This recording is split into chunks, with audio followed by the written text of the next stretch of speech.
in this morning, so bear with me a little bit, but it's great to be back with everybody. After traveling with the U.S. presidential delegation to the Winter Olympics closing ceremonies led by Ivanka Trump, the entire country is very proud of our athletes. Not only did they perform well in their events, they did it with extraordinary class and sportsmanship. On a personal note, it was a real privilege to meet many of our athletes and their families, and they are just as impressive off the field as they are on. In addition to the athletic competition, these Winter Games were also important from a diplomatic perspective. On Friday, the United States announced the largest ever set of new North Korea sanctions. Companies and countries around the world should know that the Trump administration is 100% committed to the permanent denuclearization of the Korean Peninsula. And we are watching closely who joins us in fully enforcing United States and United Nations sanctions. We will continue to lead a campaign of maximum pressure on the regime. We also believe that there is a brighter path available to North Korea. They have expressed a desire to hold talks, but let us be completely clear. Denuclearization must be the result of any dialogue with North Korea.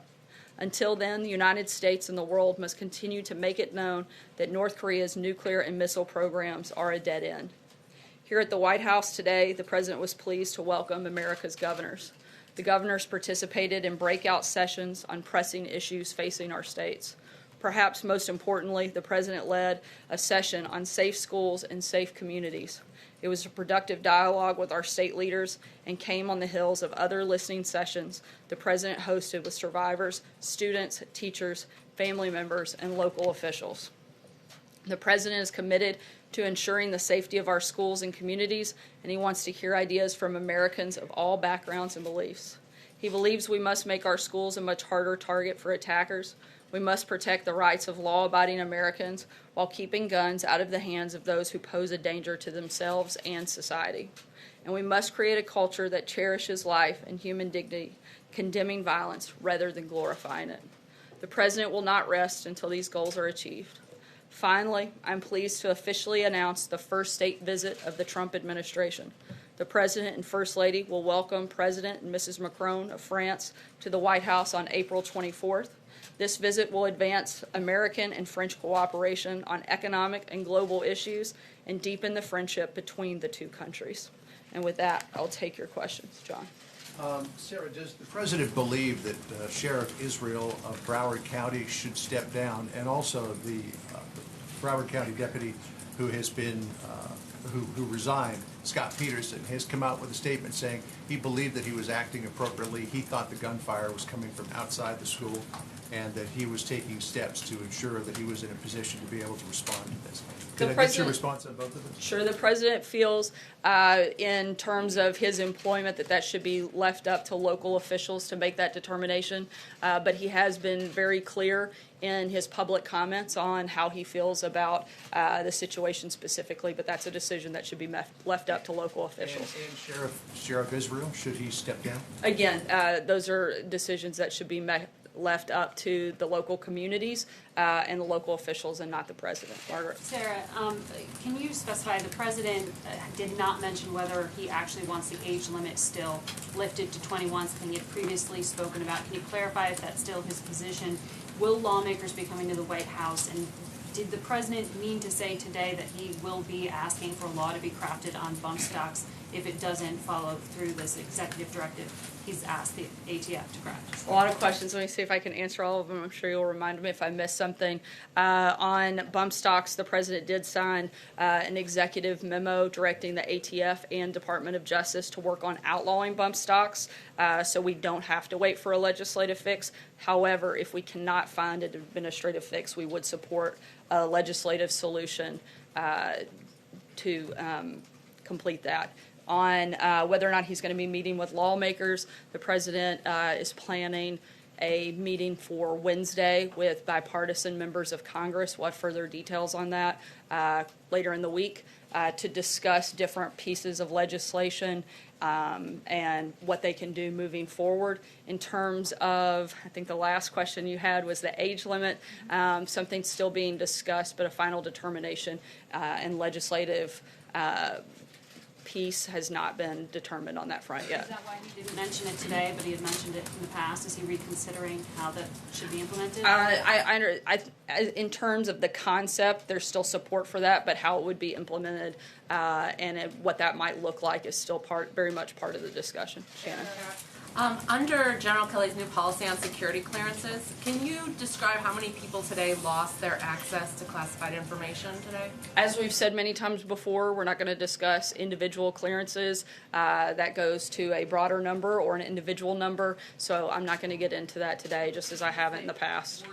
Were there any administration officials who lost their access? That would, again, be discussing security clearances, which our policy has always been not to do so I'm not going to change that today. Maura? Thank you. Does the President believe that background checks should apply to gun shows and internet sales? The President believes that we should look at strengthening background checks, and we're looking at all of the different ways to do that and haven't made a final determination on what that should look like. I do think that will be certainly a large part of the conversation that takes place later this week when he visits with lawmakers. Just one more question on guns. The House bill, which he has expressed support for in the past, has a provision that the NRA calls constitutional carry. Basically, it would allow people with a concealed carry permit in one state to carry it to states, even if those other states don't allow concealed carry. Is the President for that?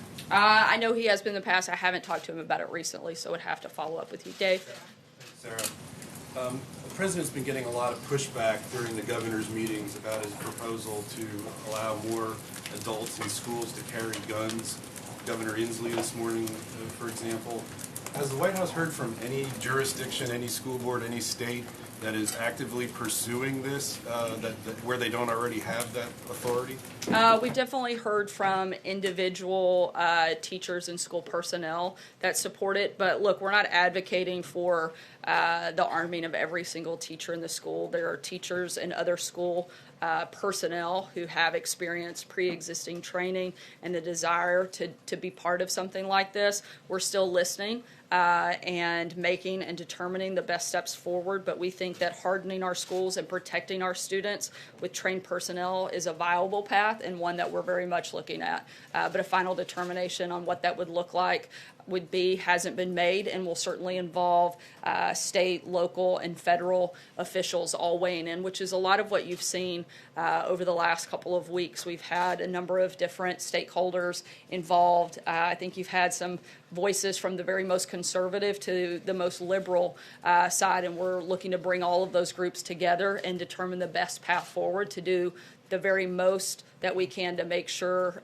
we're doing everything under the administration's purview to protect America's kids. What did the President think of Ivanka's answer to NBC when she said she didn't sound completely sold on the idea either? She said it was something to look at, but she wasn't sure whether it would work. Look, this is something, like I just said, that is part of the discussion, and that's what we're doing right now. It's what we did last week. It's what the President did this morning, what we're going to continue to do on Wednesday with lawmakers from both sides of the aisle to make that determination. Olivier? Thanks, Sarah. You mentioned North Korea in your opening remarks. The President today said that Russia is flouting international sanctions on North Korea. Are there going to be any consequences for that? And as you also mentioned, the possibility of dialogue. Who from the administration would take point on that? The President would be the lead in taking point on anything that would move forward in terms of whether or not there will be any consequence. I'm not going to weigh in ahead of time, and we certainly have never broadcast what we might do, but it's something the President does take very seriously. Jordan? Thanks, Sarah. Some conservatives on Capitol Hill want concealed carry reciprocity to be included in a package of gun legislation. Is that something the White House also supports? Yeah, I just answered this for Mara, but it wasn't clear to me, which is why I re-asked. Well, as I said, I know the President's been supportive of it in the past, but I haven't spoken to him about it recently, so I'd have to follow up with you. John? Thanks a lot, Sarah. It's on North Korea, and welcome back. Thank you. Want to get a sense about whether there are any preconditions for talks that would occur between U.S. and North Korean officials. I mean, as we've said in the past, that any conversation that we have would match the comments that we've been making in public, and anything that would be discussed would have to be solely on the focus of them agreeing to denuclearize the peninsula. That would be the primary factor in whether or not we would have any conversation with them. Sorry. The President led the delegation for the opening ceremonies. Ivanka Trump led the delegation for the closing ceremonies. Such high-level administration officials were in South Korea, and there were some North Korean officials that were present. Was it a missed opportunity for both sides to talk to one another during the Olympics? I don't think so. I think that the message that the United States wanted to deliver was the one of maximum pressure, and we continued to do that. I think you certainly saw that in all of the remarks, both publicly and those that were private, between the U.S. officials and President Moon and his administration, and also through the actions of the Treasury Department with the largest sanctions ever that you saw on Friday. Blake? Thank you. I want to get back to the 21 age limit for gun ownership. The president was pretty forthright about this in the in the onset, and now you just said that it is something that is still being discussed. It feels like a little bit of a downgrade. Why the downgrade? And to those who would say, well, he had lunch with the NRA over the weekend, did the NRA get a hold of him? I don't think it's at all a downgrade. I think we're talking specifically about implementation and what this process would look like, what specific pieces of legislation might look like, and we haven't seen those yet, so it would be premature for us to weigh in. But as I said, the president's still supportive of the concept. Trey? Thanks, Sarah. Two quick questions for you. You just returned from the region. From the perspective of the administration, have the North Koreans been successful at all in driving a wedge between the South Koreans and the United States? I don't think so. I think our alliance is as strong as ever. I think you saw that both with the vice president's visit, and certainly over the last several days there was a great sense of cooperation.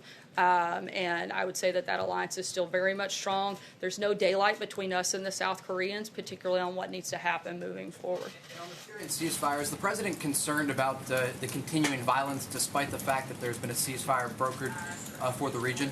Look, Syria is terrorizing hundreds of thousands of civilians with airstrikes, artillery, rockets, and a looming ground attack. The regime's use of chlorine gas is, as a weapon, only intensifies this. The United States calls for an immediate end to offensive operation and urgent access for humanitarian workers and badly needed humanitarian aid. Francesca. Thank you, Sarah. I also want to ask about that luncheon with the National Rifle Association that the president revealed today. Could you say whether that was on Saturday or whether it was on Sunday? And why wasn't that on the president's public schedule, given that he's a pretty open supporter of the NRA and he often talks about it? It was on Sunday. Obviously, the president wasn't trying to keep it under wraps, or he wouldn't have announced it so publicly. It was a productive conversation, and I think everyone is in agreement that things need to be done and we have to have some changes take place to do what we can to protect America's kids. And members of the NRA want to be part of that discussion. And as we've said, the president is taking information from a number of stakeholders, and to try to pretend like he's being influenced by any one group would be ridiculous, considering the number of individuals he's met with that come from both the far left to the far right, and a lot of those in between. And we're going to continue those conversations and meet with bipartisan lawmakers on Wednesday later this week. That the launch took place, Sarah, is because yesterday morning the NRA's spokeswoman had said that these are just things that he's discussing right now when it comes to that age limit that Blake was asking about. And it does seem like there was a softening of the stance from the president between what we heard last week and what we're hearing now today. And is it at this point, is the president firmly committed to that if he can see it in a legislative form? Again, we haven't seen the legislation in form yet, and so we're not going to speak to potential legislation that doesn't exist, that may have a lot of different nuanced language. In concept, the president still supports it, but in terms of legislation, we'd need to see what that looks like before we weigh in further. Hallie, I'm disappointed that Peter didn't make it. We were on the same travel schedule. You should give him a hard time for that. Thank you. I want to follow up to Trey on Syria, but before I do, I want to ask you this, because given the guilty plea from Rick Gates on Friday, I'm wondering what it says in your view about the president's judgment that 3 people linked to his campaign have now turned out to be criminals. Look, I think that those are issues that took place long before they were involved with the president, and anything beyond that, because those are active investigations, I'm not going to go any further than that. Gates served on his campaign? Yeah, but the actions that are under review and under investigation took place prior to him being part of the president's campaign. Let me ask you about Syria, because in, I think it was last summer, Sean Spicer, who was at this podium, issued a statement in which he said if Assad conducts another mass murder attack using chemical weapons, he and his military will pay a heavy price. Given the developments in Syria that we've seen over the last few days, should the Assad regime be on notice, and has President Trump talked with President Putin in recent days about the situation there? I think that the president put the Assad regime on notice some time ago, and we're continuing to echo that message. When I said that we call for an immediate end to these offensive operations, we mean it. But in terms of any specific action, as we've said before, I'm not going to broadcast what we may or may not do, but I think they should absolutely take it very seriously. Is there a second part of the Trump and question? Putin discussions this I'm not weekend aware of today? any conversations. I don't believe anything's taken place over the last couple of days. Action. What is immediate? What is the timeline for when you need to see something happen in Syria? As the president said, he's not going to lay out a specific calendar. He thinks that's a big mistake when it comes to putting pressure on and negotiating things, so I'm not going to do that today. Mike? Two things I'd like to follow up. First, on the question about the background checks. The president has talked about making background checks stronger, but that would suggest that he thinks that an effective background check is a useful tool. So can you say for sure whether he would support what had been talked about as universal background checks in 2013, the idea of expanding the existing background check system to also cover private sales at gun shows and on the internet? Is that something at least that he's open to? I'm not aware that that's the position that he's in right now. I do know that he supports the Cornyn legislation, and that would be something that the administration could get behind. In terms of other specific pieces of legislation, the Stop Guns Violence Act would be another piece of legislation that the president would specifically support. Any legislation beyond that, we'd have to see what it looks like and review that before we make that determination. I haven't asked him that specifically. And then just one other thing, the First Lady today, in her remarks, her brief remarks about to the governors, the spouses, I guess, mentioned the young students from Stoneman Douglas who have been advocating over the past couple of weeks, praised them and said their voices need to be heard. Given that the large majority of those students have been expressing views that run counter to the policies of this administration or the things that this administration will support, for example, assault weapons bans, does the president also agree with the First Lady that these are important voices that need to be heard? Absolutely, and that's the reason that he had a number of them here at the White House just last week, and why we're going to continue having those conversations. That's one piece of the conversation, and it's certainly one that is very important and should be listened to, and that was why that was the very first meeting that the president held on school safety, was hearing from a number of those students. We want to continue that dialogue as well as continue the conversations with state, local, and federal officials. That's why the president had the governors here today, and that's why he's going to have meetings with lawmakers from Congress from both sides of the aisle later this week. We'll take one last question. Jim? When the president said earlier today that he would have run into the school, was he suggesting that he could have saved the day? I think he was just stating that as a leader, he would have stepped in and hopefully been able to help, as a number of the individuals that were in the school, the coach and other adults, and even a lot of the students stepped up and helped protect other students. I think the point he was making is that he would have wanted to have played a role in that as well. Can I just follow up on that? Is he trained in firing a weapon? Is he trained in using a handgun or a firearm of some sort? I don't think that was the point he was making. He was saying that he would be a leader and would want to take a courageous action, and a lot of the individuals that helped protect others that day weren't carrying firearms, which I think shows that you can be helpful in that process without it. There are worried that if you have a lot of people inside these schools with weapons, that this could turn into a situation like the Wild West. What would you say to parents out there who are worried about faculty members, coaches, administrators packing heat? That's why we're having this conversation. There are also a lot of parents, and we heard from one of them whose daughter was tragically murdered last week. One of the parents from Parkland who advocated for personnel having guns. So there's a lot of different people on both sides of this issue. That's why we're continuing to have these discussions, and that's why we've opened most of them up so that you guys can see exactly where a number of these people are and see that there are a lot of voices on both sides, and we're doing everything we can to bring those groups together, to unify the country, and do everything we can to make sure we're taking the biggest and the strongest steps forward in protecting America's kids. I know I said that was the last question, but Jeff, I'll take one last one for you, and then we'll call it a day. Thanks, Sarah. China has moved to get rid of term limits, which would allow President Xi to stay in office indefinitely. What's the White House's reaction to that?